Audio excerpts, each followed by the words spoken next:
Our next speaker is Mintu Turakhia, another member of our community. Mintu describes himself as a data junkie at all levels of the Nate Silver kind: sports, medicine, whatever.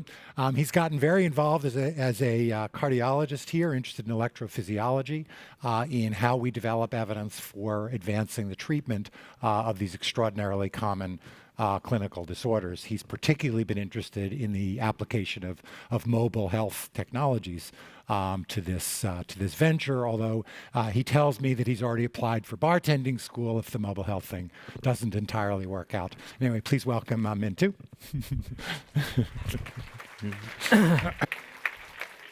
Thanks, Mark. I do start bartending school in 2 weeks in case anyone wants to join me, and I am hedging my bets here. So what I'm going to talk about is clinical trials in health tech. What could possibly go wrong? And I agree with Adrian, you want to go big or go home, but sometimes you got to walk before you run and start with smaller studies. And there's really two flavors of health tech trials. You've heard about some of the infusion of mobile health into these large cohorts from various speakers, including Adrian. What I really want to talk about is how do you conduct trials of health tech interventions? And if you just take a step back, why do we perform clinical trials? Well, the reasons are shown on the left. And it's really through the lens of societal acceptance, whether that's regulatory or the willingness to submit to a rectal exam in that picture, clinical acceptance, and payer acceptance. So professional society recommendations and getting reimbursement, which really is what makes things move here.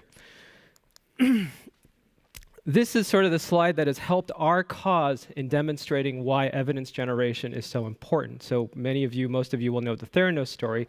And it's a lesson and a cautionary tale that you really can only go so far for adoption without evidence. At some point, the rubber meets the road to do studies. And if you think of how trials have generally been done in kind of the old school traditional way, this is how it is. So you have, for example, you have an investigational new drug. We'll just talk about drugs.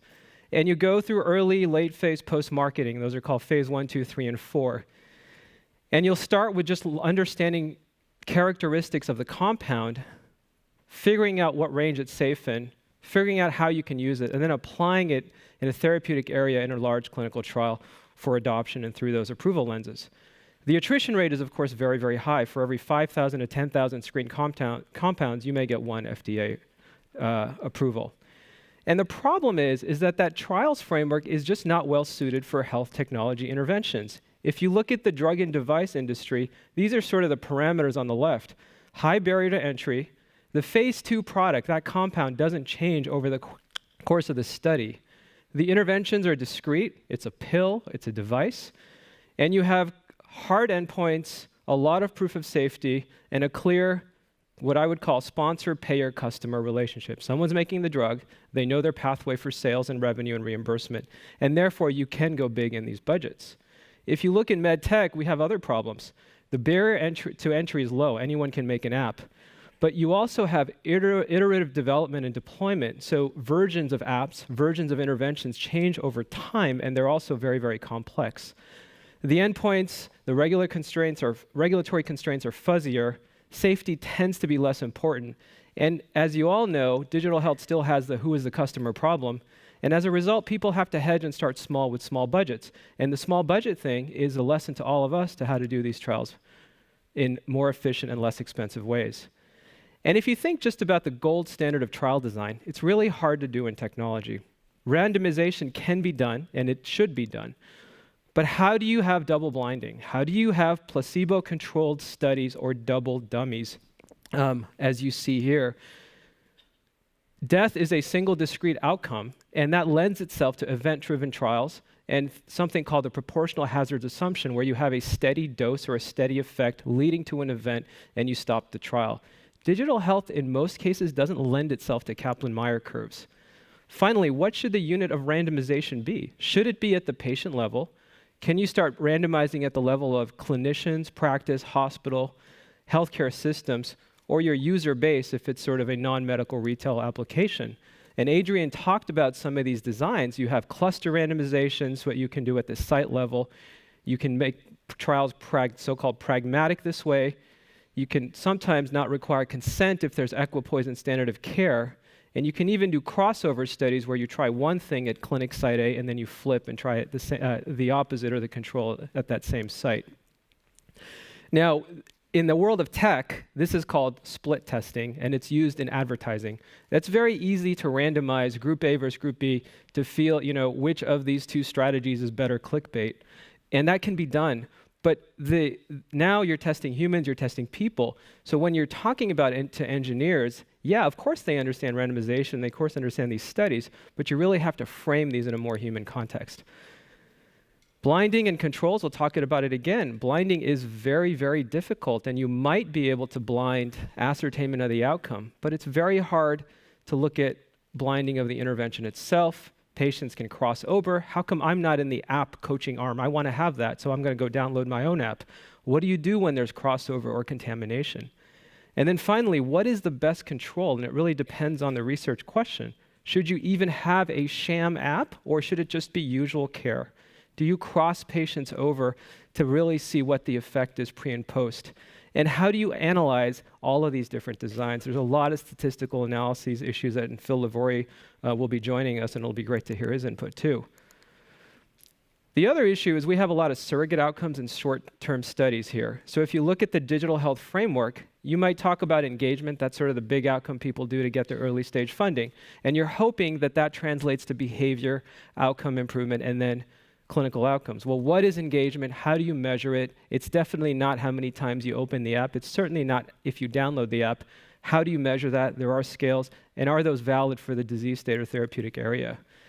And the problem with engagement, however you measure it, is that it's endogenous. And what I mean is, this is sort of the model we like to say, engagement leads to healthy behavior. But it turns out that healthy behavior promotes engagement. And that's true in the same way that good health promotes using apps and sensors, and that's part of the missing data problem in electronic health records. So this is a clear case where observational data would really confound your result, and you really need randomization and a change from baseline to look at causation. So let's talk about the trial landscape. What's going on out there? So Connie Chen, who's one of our own at Stanford and a resident here, who also started Vita Health, actually did this great analysis we did together. She mined all of clinicaltrials.gov to look at digital health studies and identified almost 2,200 sites in the data set. And that's 21% year-over-year growth since 2011. And this is how they shake out. So as you'd expect, the majority are in adults, 73% elderly, 21% pediatric. And the primary disease areas are cardiometabolic, mental and behavioral health, and sort of wellness. 1 out of 5 are federally funded. However, almost half of these have sample size below 100, and that's a problem if they can really show what they're supposed to. So you might think this is all good, but of these 519 studies, only 13 were marked as complete. So why are these hitting some hurdles? I'm going to go through a few examples as a basis for discussion. So Eric Topol was here yesterday, and he deserves tremendous credit for doing one of the first randomized studies of sensors, in this case blood pressure, glucose, and ECG monitoring. But what they found in this small study is that it didn't make a difference in health economics or outcomes. And what were some of the explanations here? Well, maybe the trial was too short. Some of the reasons are shown on the left here. But maybe patients aren't using these smartphones in the way that you think they are. So this is a radial plot by age, and it shows that, yes, someone over the age of 55 may have a phone, but in fact, they aren't using it in the same intensity and over the same span of time. Finally, do patients want to look at data like this? Have we made the data tools right? I would argue as a cardiologist, I don't even want to look at this. It's too messy. And this gets back to this point. So if you're given a Band-Aid, you're going to be much happier. You're going to jump inside with joy if you get the one on the left. And that gets to this whole point on user experience as an outcome. We have to measure the experience with these things. I'll quickly talk about medication adherence, which is near and dear to me. Atrial fibrillation causes stroke. It's a key area of interest of mine. And we know that medication adherence varies by site, even among the newer drugs that don't require monitoring. If you go to the App Store, adherence apps are a dime a dozen.